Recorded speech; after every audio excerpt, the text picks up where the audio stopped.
Marefo tanteraka ny faritra vadivavy amin'izao taorian'ny rivo-doza Fredy. Mambrany gouvernemanta maromaro no indray nanabe midina ny toerana mijery ny fomba hanarenana aingana ny fiainam-ponina sy ny fototra-fitrasa simba.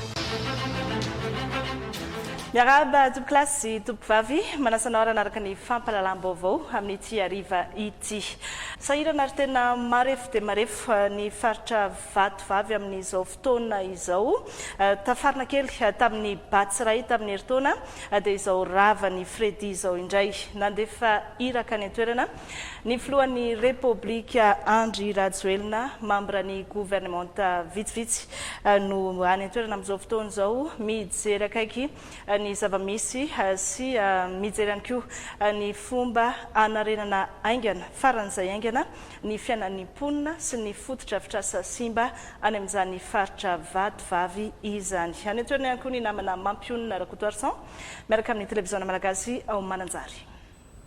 Iray no maty, 12 maratra ary manodidina ny 790 alina ireo traboiny ao amin'ny faritra vadivavy taorian'ny fandalovan'ny rivo-doza Fredy izay ahitana tokantrano miisa 3,540 mialoko amin'ireo toerana voatokana fandraisana traboiny taorian'ny faharavany toeram-ponenan'izy ireo. Toerana voanay izany dia ny trasin'ny ranobe da tolabo izany ny tragnonay da nilefa teto izany. Eto izany ay ny lamina raiky eto daholo. Amandany resaka misy anay io da fokontany pasimandrorona izany ay milamina eto. Avy fokontany pasimandrorona dia dimy anay amin'ny ankonana raika dia hatramin'ny talata. Volana anay ato dia resaka sakafo dia resaka fatoriana ato somary mangasingasika zay. Manoloana io fahavoazana io dia nandefa iraka ny filoham-pirenena taorian'ny filakevitry minisitra natao omaly alarobia nijery fotony ny zava-misy ary nanomboka nandray an-tanana vonjimaika ireo traboiny ho fitsinjovana azy ireo. Iraka ny fitondram-panjakana izay notariny ministry ny fampiroboroboana sy fanovana ny ahitao Arakajy Mirindra ny postra sy fifandraisan-davitra no sady pia ity faritra vatovavy ity.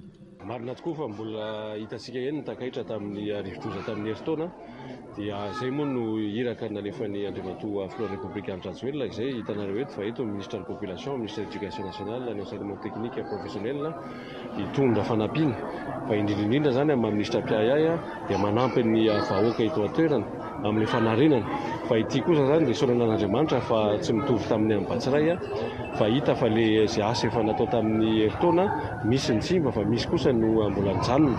Ankoatra ny toeram-ponenana dia tena lasibatry ny rivo-doza Fredy ny fototra-fitrasan'mpampianarana teto Mananjary izay ilana fanarenana haingana raha ny nambarany ministra ny fanabeazan'ny pirenena. Hitantsika moa fa nandalo ny rivo-doza Fredy maro ny trano simba, indrindrandrindra ny sekoly simba, ao ihany koa ny fototra-fitrasa maro samihafa. Hitantsika ihany koa fa misy an'ireo fianakaviana havantsika izay voatery miditra aty amin'ireto site d'hébergement reto ahafahana moa zany miaro ny ain'izy ireo. Ny eto izahay iraky ny andriamatoa filohan'ny Repoblika Andry Rajoelina sy ny gouvernemanta manontolo solotena ihany koa mitsidika sy mijery ny zava-misy aty fotony aty satria ilaina mihitsiny ny midina aty fotony ahafantarana hoe inona ny filana ary mankahery azy ireo ao anatin'izao vona mahazo azy ireo zao. Misa 40 ireo site d'hébergement ipetrahany ireo traboina vonjimaika eto Mananjary mandrapisia ny vahaolana maharitra ho azy ireo.